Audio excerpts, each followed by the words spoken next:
Les gens n'ont pas besoin de beaucoup de choses. Les hommes n'ont pas besoin de beaucoup de choses.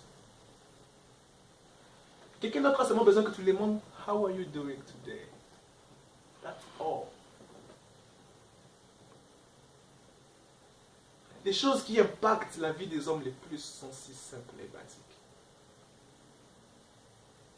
We got solution inside of us. Mais tellement que nous nous sommes dit que nous sommes si ordinaires, que nous portons le même nom que tout le monde, que nous circulons dans les mêmes rues, que nous avons des fois les mêmes challenges. Nous tous, nous avons besoin de payer les carburants, de payer l'électricité, nous tous. Nous oublions qu'au-delà de tout ce qui est naturel, au-delà de tout ce que nous voyons là, au-delà de tout ce qui nous inquiète là, we got something inside of us. Au-delà de tout ce qui est humain, we got something inside. Et c'est ce qui fait la différence. C'est l'élection de Dieu. Dieu, selon son élection, a déposé à tout un chacun une épice particulière. C'est ce qui fait que tu sois toi. Cette épice particulière-là, c'est la réponse à cette génération. C'est la réponse au cri de cette nation. C'est la réponse au cri de plusieurs.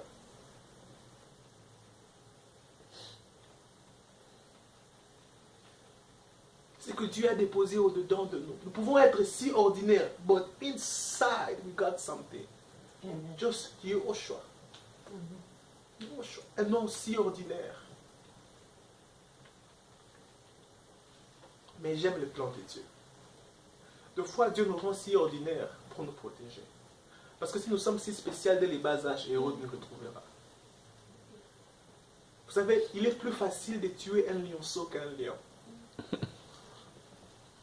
Pendant que tu es lionceau, Dieu t'a appelé Yehoshua. Mais les mêmes Yehoshua, quand il grandit, les mêmes démons qui tabassaient les fils de Shephar, les fils de comment on l'appelait? Les fils de... oh mon Dieu. Les fils de comment? Les démons qui tabassaient, qui disaient Jésus nous connaissons, Paul nous connaissons, et vous qui êtes vous? Les fils de Shephar, oh my goodness. C'est dans Actes. Le nom ne vient pas. Mais c'est les fils de Shephar, les fils de Shephar, ils sont allés pour chasser les démons. Nous sommes en train de chasser les démons au nom de Jésus. Et on dit, oh, attends, c'est Jésus-là, nous le connaissons. Mais vous, vous êtes qui? Les mêmes Jésus, quand il a grandi, il a une autorité spirituelle. Il a une voix qui est reconnue dans l'esprit. Il a une position reconnue dans l'esprit. C'est comme ça que la plupart de fois, l'une des choses dont nous avons besoin aussi dans la vie, ce n'est pas de posséder les matériels, mais d'avoir la révélation de l'identité que nous avons. Un jour, je suis vu un documentaire, un homme plus riche disait tout le monde a un prix. Il disait tout le monde peut être corrompu. C'était un homme riche. Il disait tout le monde a un prix. Tout le monde a un prix plutôt. Il a dit certains c'est 5 000 $, certains c'est 2 000, certains c'est 1 million, d'autres c'est 10 millions. Tout le monde a un prix. Chacun ça dépend juste de comment il se voit lui-même. L'identification de soi. Donc si tu t'identifies jusqu'à un moment où tu n'as même plus un prix pour te faire corrompre. Can you just imagine? Il amène c'est 1 million, c'est 10 millions, tu dis, come on, I'm not moved. Why? I know who I am. Amen. I know ce que j'ai au-dedans de moi. Comment Emmanuel lives inside of me. Amen.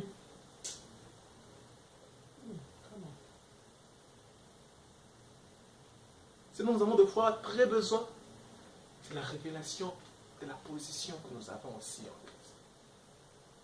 Voilà pourquoi, plus tard, dans la conversation de l'ange et Marie, oh, les temps me fait des fonds, nous allons bientôt finir. L'ange dit, il régnera sur la maison de Jacob éternellement, et son règne n'aura point de fin. Maintenant, Marie était déjà en couple avec Joseph. Alors Marie voulait éclaircir, vous savez, les choses. Marie pose une question en disant, mais comment cela se fera-t-il, puisque je connais point d'homme? Si Marie ne posait pas cette question ici, Marie serait en train d'annuler le plan de Dieu, parce que l'enfant devait naître d'une vierge sans l'aide d'aucun homme. Si Marie disait, ok, c'est bon, j'ai compris, surtout que nous sommes avec Joseph, donc ça veut dire que l'enfant viendra de Joseph. Et rappelez-vous, Marie était en esprit. Les genres de questions, les genres d'attitudes que nous avons en esprit déterminent des fois notre maturité. Amen.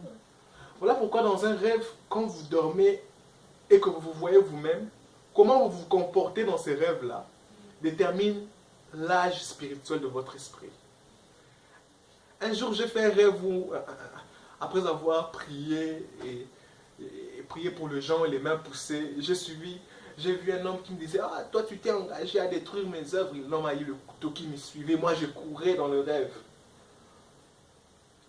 Plus tard, après, je me suis dit, ah, si j'avais fait le même rêve aujourd'hui, je serais en train de le poursuivre. Je prends son couteau, je le poursuis lui-même. Pourquoi? Parce qu'à l'époque, j'étais enfant spirituel. Je n'avais pas très bien la révélation de l'autorité que j'ai en Christ. Amen. Alors, jusque même dans le rêve, je pouvais fuir. Un autre homme de Dieu racontait l'histoire, il disait, il était en train de prier et il avait une vision. Il avait la vision d'un homme. Un homme qui était dans la salle d'urgence et qu'on devait opérer d'urgence. Et si quand on veut l'opérer, l'homme dit, excusez-moi, je vais aller me soulager. On dit, ok, va te soulager. Il va se soulager, il revient. On veut l'opérer, il dit, excusez-moi, je vais un peu appeler ma maman. On dit qu'il va, il appelle maman. Il revient, on veut l'opérer. Il dit, excusez-moi, est-ce que je peux trouver un petit gâteau?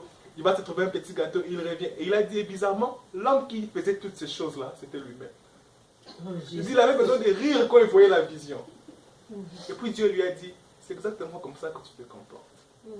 Quand je vais travailler en toi, tu trouves toujours des excuses pour retourner à faire quelque chose d'autre. Il s'est dit, oh.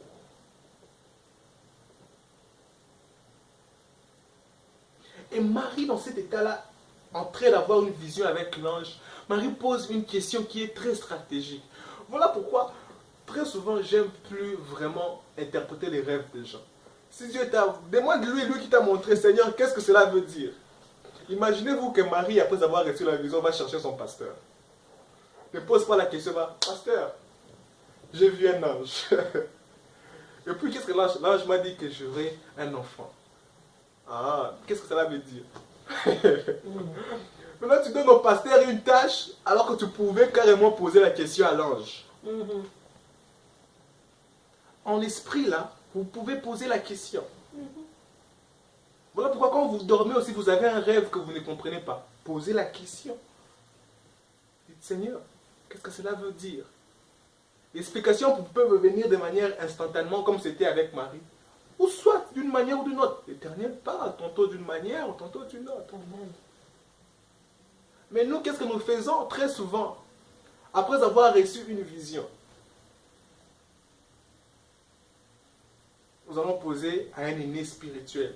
Et si lui aussi peut-être a juste une manière de voir les choses biaisées, il risque de même transformer les messages de ce que tu avais vu. C'est ça.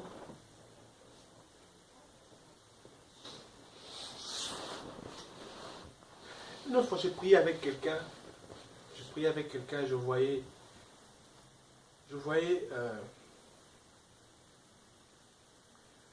voyais comme un beurre qui s'effondrait. Je vois les beurres étaient si lourds qui s'effondraient.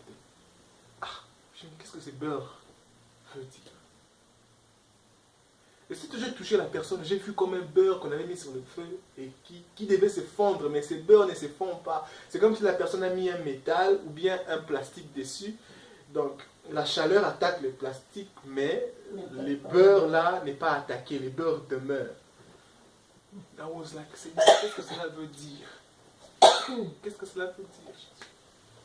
Et pendant que je disais ça, le Seigneur me dit, non, il a un fardeau dans son cœur, que toutes les fois qu'il vient à l'église, il est inquiet que ceci. Et je lui pose la question, qu'est-ce qui te dérange? Pourquoi toutes les fois que tu viens à l'église, tu gardes tes fardeaux en toi? Et la personne ouvre son cœur. Elle dit, c'est parce que ceci. La personne me disait, non, je venais juste à peine d'arriver à l'église et j'ai eu une histoire avec une fille avant d'arriver à l'église. Et maintenant, la fille est enceinte. Et maintenant, là, je me suis donné au Seigneur, il y a là, peut-être 4 mois, j'apprends que la fille est enceinte. Et je suis à l'église de manière active. On risque de me dire que j'ai engrossé une fille, mais je suis à l'église. Alors, je risque de ramener le délit à l'église. Alors que, connaissant que cette église, il n'y a pas d'histoire pareille. C'est pour ça que toutes les fois que je viens à l'église, je dis, comment? Si une personne est en Christ, les choses anciennes sont passées. Toutes choses sont devenues nouvelles. Les échecs du passé ne seront pas corrigés nécessairement, mais Dieu te voit de manière nouvelle. On oublie ce que les gens disent de toi et on donne beaucoup plus d'importance à ce que Dieu dit de toi. Mais les peurs que je voyais, si je ne posais pas la question à Dieu de savoir ce que cela voulait dire, j'ai commencé à raconter des choses, peut-être que les beurres à la couleur de l'or, Dieu va bientôt te bénir abondamment. Voyez-vous? Je vois quelque chose qui est jaune. Jaune veut dire de l'or. Jaune veut dire la richesse. Dieu va bientôt te bénir. Ça sera tellement si gros, mais même le feu brûlera. Mais ça, vous voyez, tu détournes complètement. Ce que tu as vu est vrai, mais l'interprétation a changé tous les messages. Quand nous parlons avec Dieu, il y a la partie révélation, il y a la partie interprétation et il y a la partie exécution. La révélation, c'est la part de Dieu. Il nous le révèle. L'interprétation, c'est notre part. En fait, l'interprétation, c'est la part de l'union. Ça fait partie, ça sort de la communication. Ça sort de l'union que nous avons avec Dieu. C'est là où l'homme et Dieu s'unissent. C'est l'interprétation. Dieu te dit ce que cela veut dire. L'exécution maintenant, c'est 100% la part de l'homme. Va et fais ce que le Seigneur t'a dit de faire. Et nous, quand nous recevons la révélation, qu'est-ce que nous faisons? Au lieu de rester encore pour écouter, afin que Dieu nous explique ce que ces choses voulaient dire, nous courons directement. J'ai vu, j'ai reçu. Non, ce que tu as vu est vrai.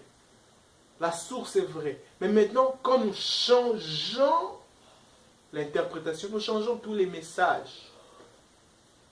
Et après, toute l'exécution, et tout après reste fauché. On pleure après, on dit, mais Seigneur, tu m'as dit. Qu'est-ce qui s'est passé? C'est vrai, il t'a dit. Mais il fallait rester encore, écouter davantage. Peut-être qu'il devrait te dire que ça sera à un temps X. Et que vous l'avez fait à un temps Y. You get it. Alors Marie, dans l'esprit, prend le temps de dire, ok, c'est vrai, je serai enceinte. C'est vrai qu'il est écrit. Et même dans cette écriture-là, la Bible n'a pas mentionné comment est-ce que l'enfant devait naître. Vous voyez? Parce que Marie a posé la question. C'est la question de Marie qui révèle. La Bible dit, l'ange maintenant lui dit que le Seigneur te couvrira de son ombre. On ne connaissait pas ça auparavant, que l'ange devait naître parce que l'Éternel le couvrira de son ombre. Alors Marie reçoit la clarité à la vision qu'elle est en train de voir. L'ange lui dit, on va finir avec ça à cause du temps. Nous sommes dans quel verset? 35. 35. L'ange lui répondit, l'Esprit Saint viendra sur toi. Voilà comment cela se passera. Premièrement, l'Esprit Saint viendra sur toi et la puissance du Très-Haut te couvrira de son ombre. C'est pourquoi l'enfant qui naîtra de toi sera appelé fils de Dieu. C'est pourquoi l'enfant qui naîtra de toi sera appelé fils. Rappelez-vous, un enfant nous est né, mais un fils nous est donné. Celui qui naît de toi est un enfant, mais il est un don qui vient de Dieu. Amen. Et Marie dit, waouh. Et l'ange, pour lui confirmer les versets 36, lui dit même, voici Élisabeth, ta parenté, a conçu. Elle a aussi un fils en sa vieillesse, et celle qui était appelée stérile est dans son 6e mois. C'est juste une confirmation pour lui dire, ceci sera un signe que ce que je t'ai dit t'arrivera. Parce que Marie ne devait pas avoir d'homme, mais devait croire devenir enceinte. On parlera de ça la semaine prochaine. La parenté est déjà au 6e mois.